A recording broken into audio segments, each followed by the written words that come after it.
What's up, friends? Joe Carrell here on the Plug-in Alliance channel. My friends at Plug-in Alliance reached out to me recently, and they were saying I haven't done a video on the channel recently, and they are right. So they kind of gave me my choice of what to do. And all of a sudden last week, the WUNDERLICH drops from NEOLD.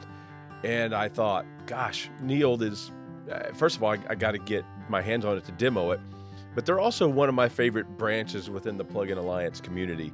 You got these three rocket scientist guys that literally source parts, rare pieces, esoteric pieces, like the tube that this is based on. It goes back to the 30s and has never been used in pro audio gear.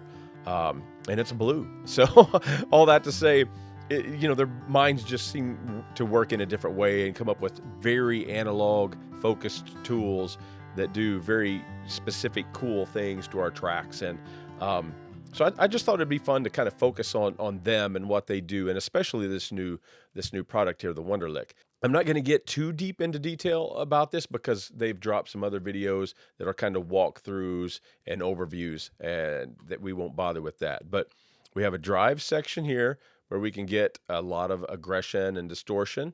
We have a high and low frequency shelf EQ. We have a compression section right here, variable mu compression section. And we have a kind of a time machine thing right here, which is really cool. Really ages the signal, rolls off high frequencies, adds color and saturation. Extremely cool. I really highly recommend playing with that. And then, of course, a parallel mix, dry wet knob, and a final output level. That's enough of that. So let's just put it in action. What I wanted to do is I started thinking about their songs, and it leads me to songs that aren't supposed to be too poppy and shiny. A lot of times when I use NEOLD tools, I'm trying to take edge off of something that's too modern and spiky, trying to make something sound warmer, richer, more analog. Or even dated, because they have some tools that do that very well, this being one of them. So I have my friends here, the Joe Stamm Band. They're a great band out of the Midwest. They tour all over the Midwest heavily, so check them out on streaming services. But Joe's a great singer, songwriter, and they play all their own instruments in the studio, so it's a little rough around the edges, not supposed to be too pretty. And what I did is I opened up a song, wiped most all of the plugins and the automation, so it's very raw. To hear them in their full form, you need to go stream them. But that said, I want you to hear kind of what we're going to start with, okay?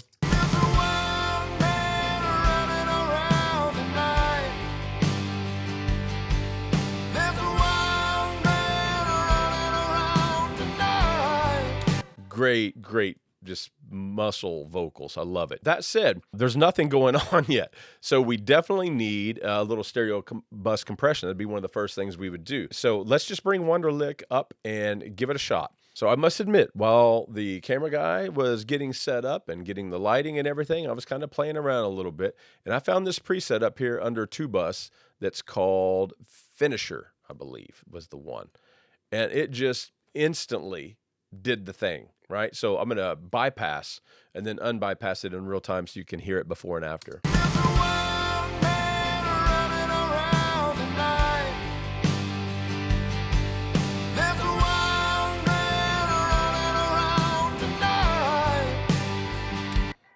More gooder. I mean, what do you say? You hear the color, the depth, the saturation, the undeniably analog thing. And so let's take a look at what they were doing. You get 20% drive. And what I'll do is I'm going to engage this drive to full throttle just so you kind of know where the harmonic content that we're hearing is focused. It's very mid-heavy, which I actually like because it's very smooth. I've spent a lot of time auditioning overdrive on different types of circuits, and where it places the harmonic content is very fascinating. But this is a very useful range. Let's check it out.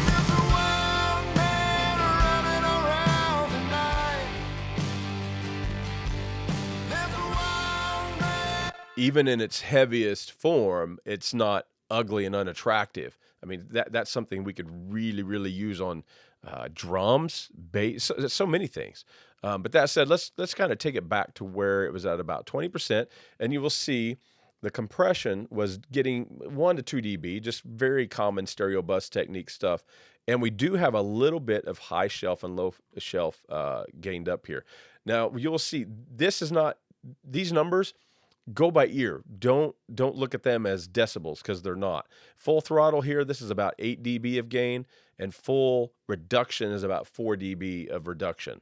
So right here in this setting, that may be 1 dB, 1.5 dB, tops on this scale.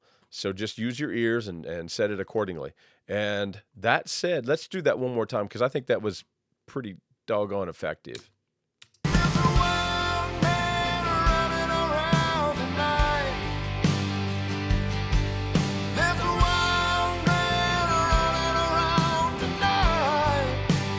And you'll see the mix knob is at about 70. So that's just their preset. Let's just roll with it because that I think that had a great impact. All right, that said, maybe one of the first things we tackle is his vocal because it's kind of spiky. It definitely is missing, it's missing compression for sure. It's kind of rangy. That little reduction you see is a de-esser that I had on there. So that said, let's bring over Wunderlich and bring that up, and let's just start from the factory default position and kind of get to know it. I'm going to mute. I did leave my effects that I had on his lead vocal, so let's take those off. There's one man running around tonight. And let's check it out. Let's just go right for a little grit. In fact, I'm going to take it way too heavy so you can hear exactly how that sounds on a lead vocal. There's one man running around tonight. There's one man running around tonight. Very cool. Now, something else that this is combined with, and this is probably, this may be my feature, my favorite feature of Wunderlich, is this travel knob right here. I think they called it a Mojo Time Machine piece. So in the middle, it's 50% is kind of its factory default position, and it's rolling off some high end, so it's automatically giving it a little bit of a vintage tone, and also adding some harmonic content, some harmonic distortion. So that said, if you go counterclockwise here to now, it's full range and it's clean. There's one man running around. And if we go all the way this way, let me do that slow, because as I turn it clockwise, you'll hear it gets darker and a little warmer in regards to the harmonic distortion. There's one man running around tonight. There's one man running around tonight. As you can imagine, like I did when I started playing with it, how effective that's going to be on acoustic guitar, drum loops, overheads. I mean, so many things. I actually really dig it. Let's keep it kind of in the middle. No, let's keep it. You know what I'll do? I'll take it to now, and let's just kind of hear it in action. And I'm going to take this up to about 20%, and we're going to dial in some compression. Now, I will tell you, think of this as your threshold, and the DC threshold, think of that as all the way over here being limiting, like 10 to 1, with a hard knee. And as you go this way, the ratio goes down, and also the knee gets softer. So this is going to be medium knee, medium ratio, right? And this is going to be like 3 to 1. Okay, let's just check it out. There's one man running around. And these two interact. So you'll notice that to get the compression you want, it's kind of a balancing act between these two, which is very reminiscent of the way this would have been in the hardware world. So very vintage, very analog. There's one man running around tonight. Kind of like that. Let's make up a little gain. There's one man running around tonight. Let's check it in and out. There's one man running around tonight. I definitely like what this travel is going to do on this. Check this out. There's one man running around tonight. Just a little bit of that sound that's up in the upper register is all of a sudden gone. So how cool is that? Because I think that'll really fit them. It'll fit his voice. It'll fit this band. It'll fit this song. There's one man running around tonight.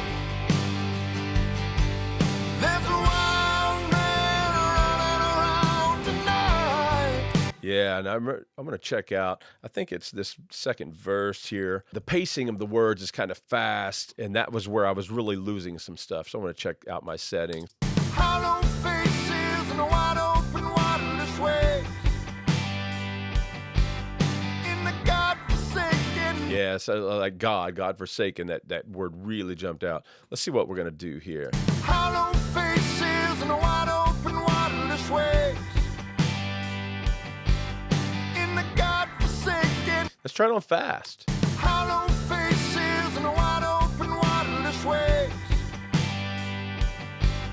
in the God-forsaken pieces of broken chain. Very cool, very cool. All right, so let me put the effects back on him. So as we listen to other things, it'll sound a little more pleasing because this is very raw. One of the things I was hearing, especially in this section, the bass guitar flopping around, with no effects or no EQ compression, it's pretty, it's roaming pretty free. So it definitely needs some help. The U2A from them would be a great option. But just because the Wunderlich is new and I'm just a little bit fascinated with it right now, I want to use it first and just kind of see what it does here. And the reason is because of this drive feature. I think this will be extremely fun. So I'm going to hit factory default, and let's get some aggression on the attack of the note.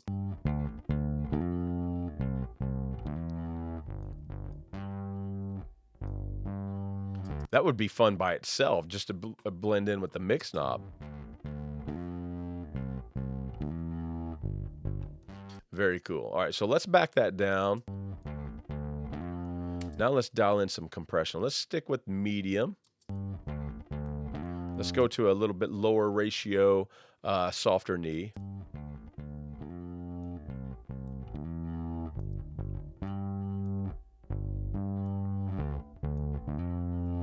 I think that's going to be good in the blend. Let's make sure our volume before and after is great.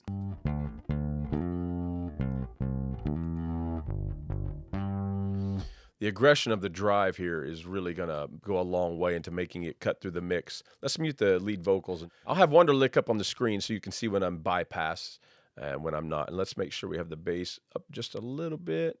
Here we go.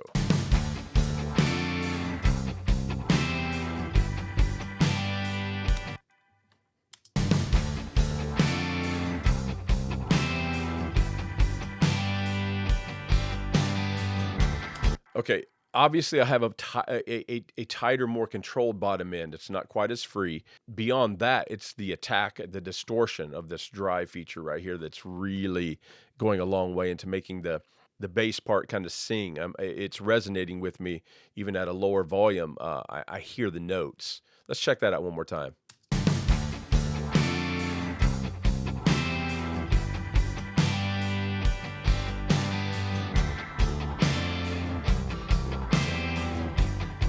That little bit of an edge on it is really, really great. Another thing that really could use some help right here is the acoustic guitar. And one of my favorite pieces from the NEOLD family is the U17. I really love it on acoustic guitar. In fact, it's one of my primary options in my template. In fact, I saved one. So let's check it out. So again, this is a live band. These are not studio players. We don't try to get them to play like studio players. We're capturing what they do. And one of the things that they do is they get excited. And you'll hear the acoustic guitar player, which I believe was Joe himself, plays very aggressive, and he's really playing hard at times. So moments really, really jump out at us. Let's check this out in solo.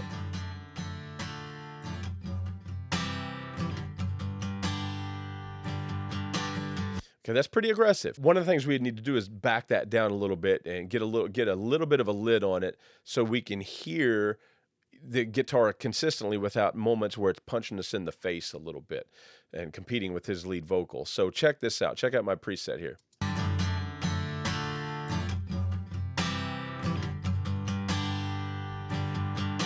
Before.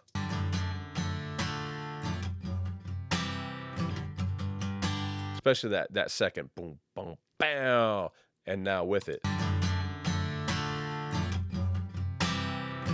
So that's knocking it down a little bit.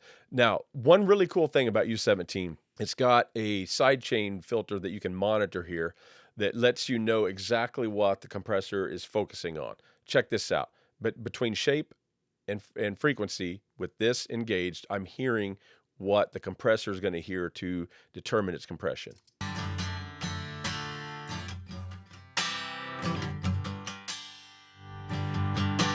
Okay, so that's how you use those two knobs. So let's get it in the sweet spot. It's not quite as high as you would think. You know, it's not that 6K thing. It's lower than that. It's more like 1, 2K, 3K. That octave range in there, where the aggression of those that pick really hammering those strings. So let's put that in. Really helping. Now, of course, we could follow that with a little EQ, duck out some of those low mids, but that or EQ prior to compression, but that is going to go a long way into setting that acoustic guitar where it belongs. It'll still sound mean, it'll still sound aggressive, it'll still sound like Joe, but it's going to work in our mix.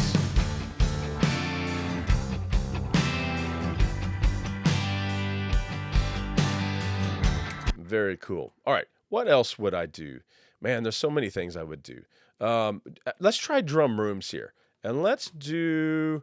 You know, there's a couple tools that I use from their family that maybe you wouldn't think of first for this kind of a thing, and one of them is Warble. And let's hear these drum rooms.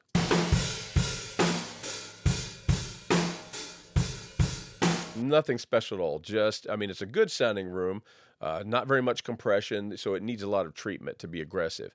So listen to Warble, and as I engaged a combination of dirt and age here, along with the filtering, I'm not using the modulation. I'm just using the grunge and grit that this guy brings. Check it out.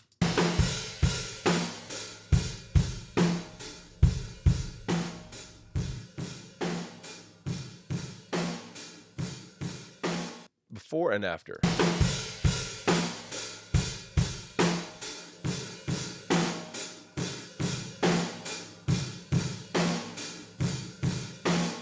All right, before and after one more time with a few other adjustments.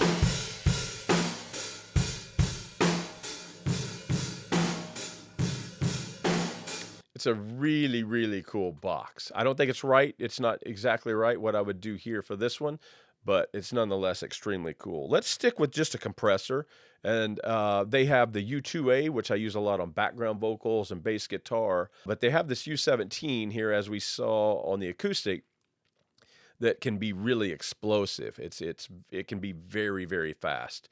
And I remember there is a drums explosive preset that they came up with, not me, that they came up with, that is really cool. So let's check before and after.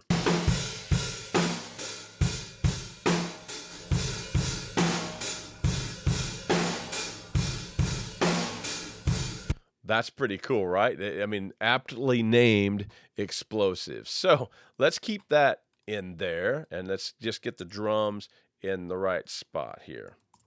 And I'm going to add that room in to taste.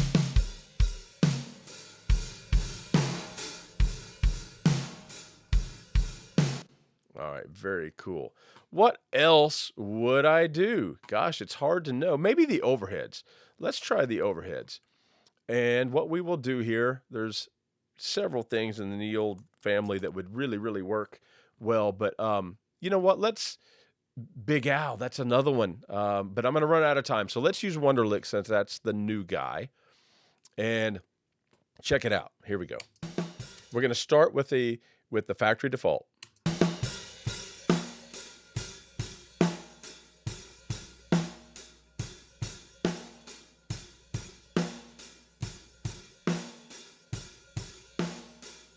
I've got the attack at fast. I've got the DC threshold right in the middle.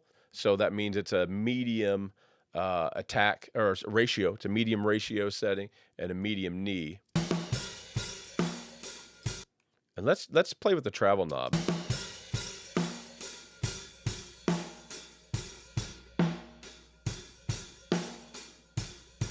Let's go to about right there, but then also boost the high.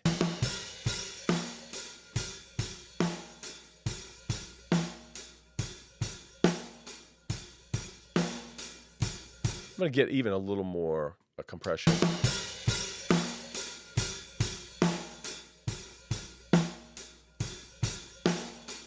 Yeah, the snare drum now is banging harder. Check it out. It's not peaking quite as much, and there's more girth and sustain with it.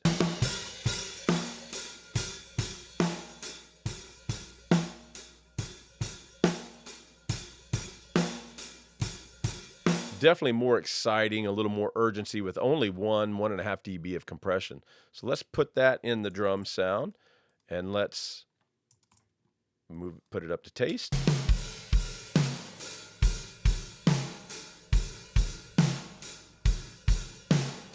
Now I think we can actually add, we can add just a little bit more of the snare mics to our blend. Check it out in the mix.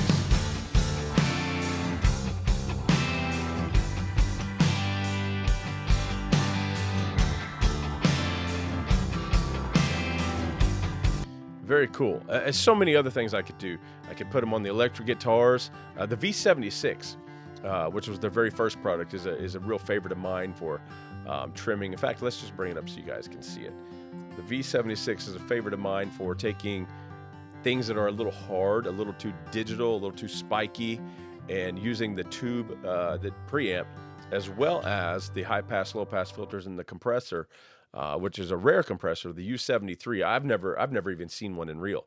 I use V72s and V76s, but this compressor is very cool. They call it the German Fairchild. And so I'll use that on loops sometimes, timbre, hand percussion, spiky acoustics, spiky electrics. So that said, that's just kind of a brief look at Wunderlich and the NEOLD family. There's members of the NEOLD family we're not going to have time to touch on. But that said, very interesting company, very cool company. Always excited to see what they come out with and decide how I'm going to use it in my own mixing. Maybe you are thinking the same thing. So if you're a Mega Bundle subscriber, remember this guy right here, this brand new guy, Wunderlich, is free to you. All you have to do is update your installer, grab this guy, and go to town. And if you're not a Mega Bundle subscriber owner, then all you have to do is download this guy and do a 14-day demo and decide for yourself where you may or may not use it. That said, thanks for watching and happy mixing.